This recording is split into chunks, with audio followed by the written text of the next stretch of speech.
दिखा देता है और लाइट बंद कर लेता है। अभी दिख रही है पर्ची, अभी लाइट बंद कर लेगा, ये लाइट बंद हो गई। अब वो कुछ नहीं दिख रहा है ना, अब एप्पल छापेगा, वो छाप लिया उसने एप्पल।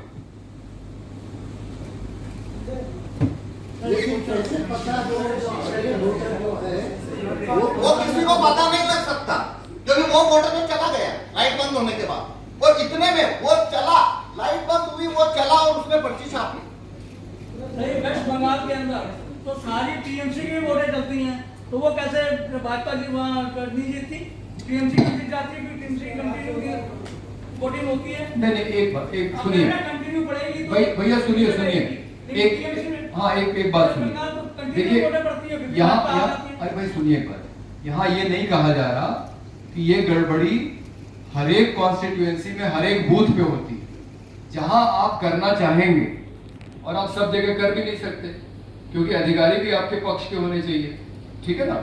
जो क्योंकि ये तो अधिकारियों की मिली भगत से होगा ना, जो कंप्यूटर में प्रोग्राम डालेंगे, तो ये कुछ जगहों पे ये हो सकता है, ऐसा कहा जा रहा है।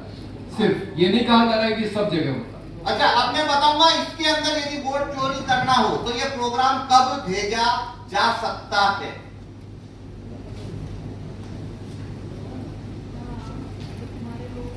ये फॉर्म 7A है।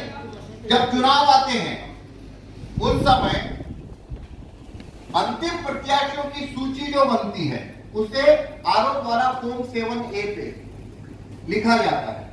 एक बार इसके ऊपर जो उम्मीदवार का नाम चढ़ जाता है वो हट नहीं सकता, नाम वापसी नहीं होता। एक बूथ में कितना इंजीनियर रहते हैं? मैं अपना ये पूरा प्रूफ किया क्वेश्चन का।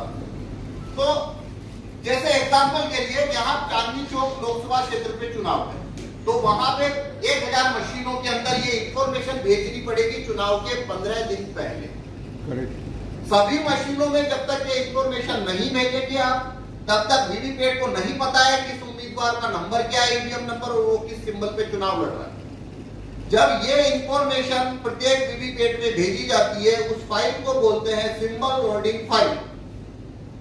चुनाव आयोग से बैंक का टेक्नीशियन आके हर लोकसभा क्षेत्र में आरओ के पास आके सभी वीवीपैट में सिंबल लोडिंग फाइल को अपलोड करता है सिंबल लोडिंग यूनिट द्वारा। इसके दौरान उसमें कमांड जोड़ी जा सकती है, उसके दौरान इसमें कमांड जोड़ी जा सकती है। उस दौरान में चूंकि उम्मीदवारों के नाम फाइनल हो चुके हैं, अतः उस समय ये कमांड भेजी जाएगी कि उम्मीदवार नंबर 3 को 20% अतिरिक्त वोट देने हैं। पोलिंग डेट पता लग चुकी है, तो ये कमांड भेजी जाएगी 25 तारीख को वोट को चोरी करना है, और उस दिन सुबह 9 बजे से वोट चोरी करना शुरू करना है और 4 बजे वोट चोरी करना बंद कर देना। ये सारी कमांड जो भेजी जाएगी वो ये फॉर्म की सिंबल लोडिंग फाइल अपलोड करने के दौरान भेजी जा सकती है।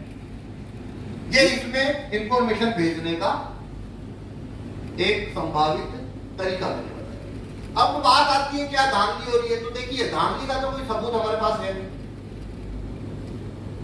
हम यहाँ पे एक लूप होल बता रहे।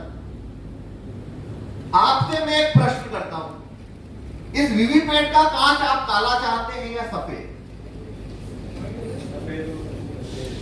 न काला रहे ना रहे, सफेद रहे ना, उससे क्या मतलब है कि काला जो इसका कांच जो है वो काला होने से ये लूप होल क्रिएट हो रहा है। हम केवल इतना बता रहे हैं कि वीवीपैट मशीन में ये लूप होल बन चुका है। यदि चुनाव आयोग में जो प्रोग्रामर हैं, यदि वो कॉम्प्रोमाइज है तो धांधली हो जाएगी, यदि वो कॉम्प्रोमाइज नहीं है तो धांधली नहीं होगी। शीशे काले हो या सफेद हो, दिखता तो है वोटर को, नहीं दिखता है काला।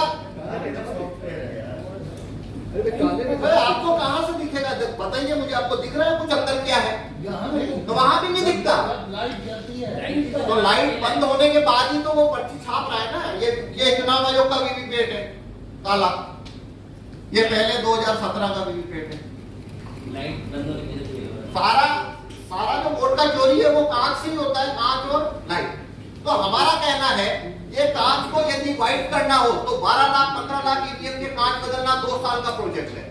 तो हम ये नहीं कह रहे इसका कांच बदलो, क्योंकि उसमें तो 2 साल लगेंगे। एक मिनट वाइट हो तो भी सॉफ्टवेयर रहेगा। हाँ, तो हमारा कहना है पोलिंग बूथ में ईवीएम के साथ वीवीपैट भी रखना चाहिए, ताकि जो वोटर को ईवीएम पे भरोसा नहीं, वो व्यक्ति बैलेट पेपर से वोट कर सके। अब ये पूरा ऑर्डर 3 दिन में इंप्लीमेंट हो सकता है। जो आरओ है रिटर्निंग ऑफिसर, उसके लिए ये 2 दिन का काम है। 20 लाख बैलेट पेपर, ये फॉर्म 7A ही बैलेट पेपर होता है, इसी को बैलेट पेपर बोलते हैं। तो ये वो 20 लाख प्रिंट करवा के और हर पोलिंग बूथ के ऊपर 2001 पे वोटिंग जमा रखवा सकता है। जिस वोटर को ईवीएम पे भरोसा नहीं है, वो बैलेट पेपर से वोट कर लेगा। वो कौन सा फुल प्रूफ है वीवीपैट? मैं अपनी बात फिनिश कर लूं, फिर आपकी बात। बैलेट पेपर क्या? हाँ, अब मेरी बात फिनिश कर दो एक बार। कैसे फुल प्रूफ है, बदला क्यों? हाँ, वो मैं एक बात फिनिश कर लूं, फिर मैं आपकी बात का जवाब दूंगा। आपकी तो बात ही नहीं फिनिश हो रही। ठीक, वो अभी आपको जैसा इन्होंने एक्सप्लेन किया, उससे कुछ भी चोरी पकड़ में आने वाली नहीं है। Correct. अब एक और प्रपोजल है, एक और प्रपोजल आ रहा है कि पर्ची वोटर के हाथ में आनी चाहिए और वोटर पर्ची को अपने हाथ से डब्बे में गिराए। तो इसमें प्रॉब्लम क्या है? देखो, ये एक अव्यवहारिक मांग है। क्यों? क्योंकि ये चुनाव आयोग की मशीन में जो प्रिंटर इस्तेमाल होता है वो थर्मल प्रिंटर है। मतलब दुकानों और घरों में बेहिसाब ढंग से लोगों के पास ये प्रिंटर होते हैं। अब मान लीजिए एक वोटर है, वो पहले से एक छपी हुई पर्ची अपनी जेब में डाल के ले गया, या 2 पर्ची। ये बहुत पतली थर्मल प्रिंटर का पेपर बहुत पतला और मामूली होता है, तो वो डाल के ले गया।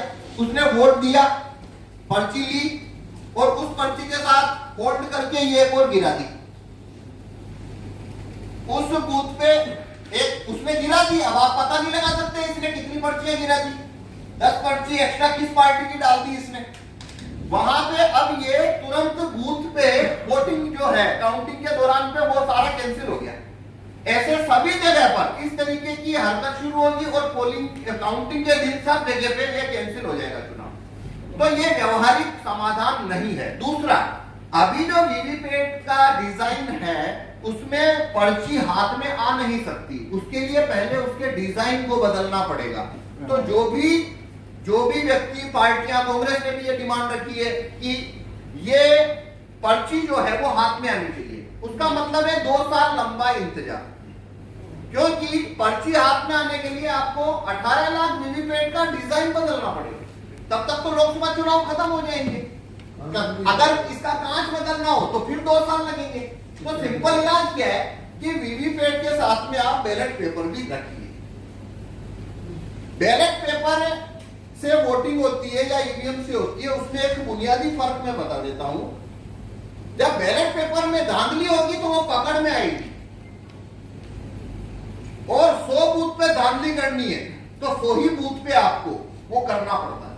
वीवीपैट में जो धांधली है वो जब होगी तो आपको सालों तक भी कभी पता भी नहीं लगेगा।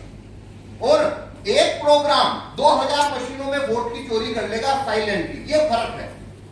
चोरी तो कहीं सब जगह हर जगह पे हो रही है, पर वो पकड़ में आती है नहीं। तो इसकी चोरी साइलेंट है, पकड़ में नहीं आती। तो बस ये मैं अपनी बात को फिनिश करता हूं।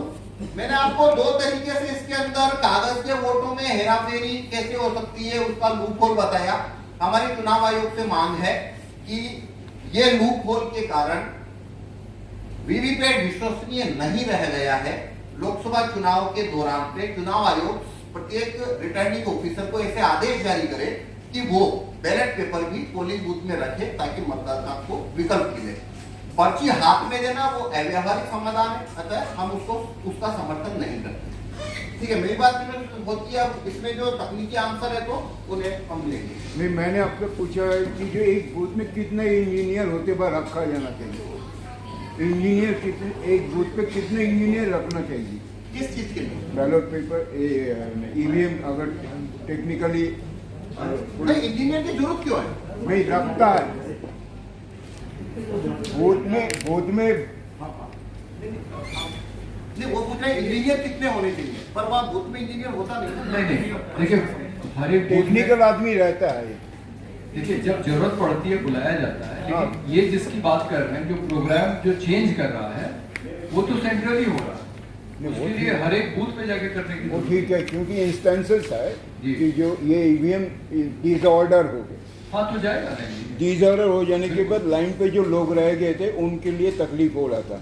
तो उस टाइम पर इंजीनियर अगर इसको जी। ठीक कर रिपेयर कर सकता है, ठीक कर सकता है, तो इट इज वेल एंड देखिए, गुड। पर हम उस इंजीनियर की बात नहीं कर रहे हैं जो उसको ठीक करने के लिए, हम उस कंप्यूटर प्रोग्रामर की बात कर जो रहे हैं प्रोग्रामर की जो है, जो इसमें सिंबल यूनिट लोड कर रहा है। हाँ, लोड जो होता है हाँ। वो लोड तो गवर्नमेंट की इशारा पे होते वो हैं। government वो की- तो मेरे को मालूम है। आप क्या कर लोगे? आप कुछ नहीं कर वो पाओगे, BEL, वो ऑलरेडी हो चुके। अरे तो वही मैं कह रहा हूँ, भारत इलेक्ट्रॉनिक लिमिटेड और ECIL हाँ, वो जो ये बनाती है, वो आप कुछ नहीं कर सकोगे क्योंकि वो ऑलरेडी हो चुके। तो वहां से हो क्या है? वही है। हाँ, अभी आपने फाइनली यहाँ पे जो दिखा रहे टेक्निकल फॉल्ट जो दिखा रहे हैं, वो लाइन पे जो रहते वो टेक्निकल आदमी है क्या? अरे वो हम ये कह रहे हैं, वो वहां से प्रोग्राम होके ऐसी आ रही है मशीन, वो किसी को समझ में नहीं आएगा। किसी को नहीं समझ में हाँ, आएगा। तो बस बात वही मैं कह रहा हूँ। बात तो वही हो रहा है। भैया आपके आने के पहले मैं कह चुका हूँ कि रिटर्निंग अरे ऑफिसर को मैं आपको जो बोलना नहीं समझ में, मैं कह रहा हूँ आपने ये चीज जो दिखा रहा है ये ऑलरेडी हो चुके, ये ऑलरेडी हो चुके। लोगों को पता नहीं है, हमें पता है। ठीक इसमें तो और इसमें सिर्फ इतना ही है कि जो मैं इसलिए इंजीनियर बोल रहा हूँ कि जो इसको अगर डिसऑर्डर हो जाए then there is a ready to, मतलब इसको जो है इसको ठीक करने की बात कर रहा हूँ मैं। ठीक है, रिपेयर एंड मेंटेनेंस वाले की बात हम नहीं कर रहे हैं, हम प्रोग्रामर की बात कर रहे वो तो वो जो सिग्नलिंग देना, जो इसके कंप्यूटर में जो ये देना, वो ऑलरेडी हो चुके हैं। वो थे। हो चुका है, तो पहले से हो गया है। ठीक है, और कोई किसी साथी का सवाल? जी गीता का प्रवचन दिया है, जी उसमें ये बताएं, आपने ये भी कहा ये ऐसा होता है, ये ऐसा होता है, अब क्या लिखे आपके लिए? नहीं, हम ये कह रहे हैं 3 लाइन में कि वो गीता साहब EVM हो गया वो आप अरे भैया सुनिए जरा, ध्यान दीजिए। अच्छा 3 लाइन में सुनिए। EVM वीवीपैट भरोसेमंद नहीं है, ये लोगों को अंदाजा है, हम इसका प्रमाण दे रहे हैं। ठीक, कि बटन आप जो दबाएंगे आपको दिखेगा वो, लेकिन छपेगा कुछ और। दूसरी लाइन, जो लोग ये मांग कर रहे हैं कि 100% वीवीपैट पर्चियां गिनी जाए या वीवीपैट की पर्चियां हाथ में दी जाए वोटर के, जो उसको सादे बक्से में डाले, वो भी समाधान नहीं है। ठीक, क्योंकि इन्होंने ये दिखा दिया कि इनके कंप्यूटर पे जो गिनती आ रही है और जो पर्चियां छप रही हैं उसका मिलान हो जाएगा। तो आप 100% पर्चियां भी मिलाएंगे तो चोरी नहीं पकड़ पाएंगे। और जो दूसरी बात कही जा रही है कि वोटर के हाथ में पर्ची दें, तो मेरा कहना है कि वोटर के हाथ में पर्ची दें, वोटर फिर किसी मतपत्र में, उस मत पेटी में उसको डाले, तो भैया इस मशीन की क्या जरूरत? फिर वो छप्पा मार के अपना मतपत्र ही डाले मत पेटी में, उसी को गिना जाए। पूरा करना, मैंने 3 लाइन बोली ना, 2 लाइन मेरी पूरी हुई। तो ये 100% वीवीपैट की पर्चियां गिनना या मतदाता के हाथ में वीवीपैट की पर्ची देना और उसको कोई सादे बक्से में डालना जिसमें कोई इलेक्ट्रॉनिक चिप ना लगा हो और उसको गिनना, वही बात है जैसे कि मतपत्र को गिनना। और नंबर 3 बात हम ये कह रहे हैं कि मतपत्र से मत देने का अधिकार हमारा है। आप हमें मजबूर मत कीजिए कि हम ईवीएम वीवीपैट से मत डालें, आप हमारे लिए मतपत्र का इंतजाम रखिए। अगर आप पूरा ईवीएम नहीं भी हटाना चाहते हैं, तो हम अगर मांग कर रहे हैं एज व्यक्तिगत वोटर, तो आप हमारे लिए मतपत्र का इंतजाम हमारे बूथ पे रखिए। बस ये 3 बातें हम लोग कह रहे हैं।